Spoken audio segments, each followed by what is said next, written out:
Sugar ఉన్న వాళ్ళలో sugar గనుక డౌన్ అయితే ఏ ఫుడ్ ఐటెమ్స్ తీసుకోవాలి అని మన ఒక సబ్స్క్రైబర్ కామెంట్ చేశారు. దానికోసమే ఈ వీడియో చేస్తున్నా.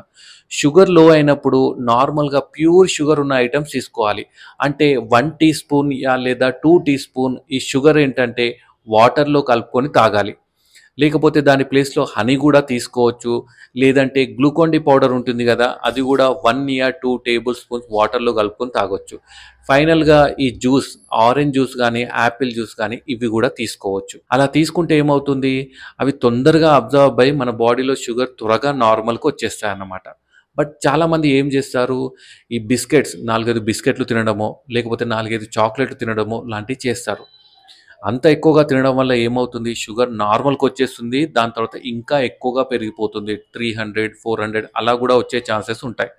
ఎందుకంటే అవి డైజెస్ట్ అయ్యి, అబ్జార్బ్ అయ్యి మీకు షుగర్ నార్మల్ అవ్వడానికి టైం పడుతుంది. అందుకోసమే ఈ గ్యాప్‌లో మీరు ఇంకో 2, 3 ఎక్స్‌ట్రా తినేస్తారనమాట. అలా మాత్రం చేయకండి. నేను ఇంతకుముందు చెప్పిన ఫుడ్ ఐటెమ్స్ తీసుకుంటే మీ షుగర్ త్వరగా నార్మల్ అవుతుంది. అండ్ మీరు ఎక్కువ మోతాదులో గూడా తినరు. అర్థమైంది గదా! Thank you.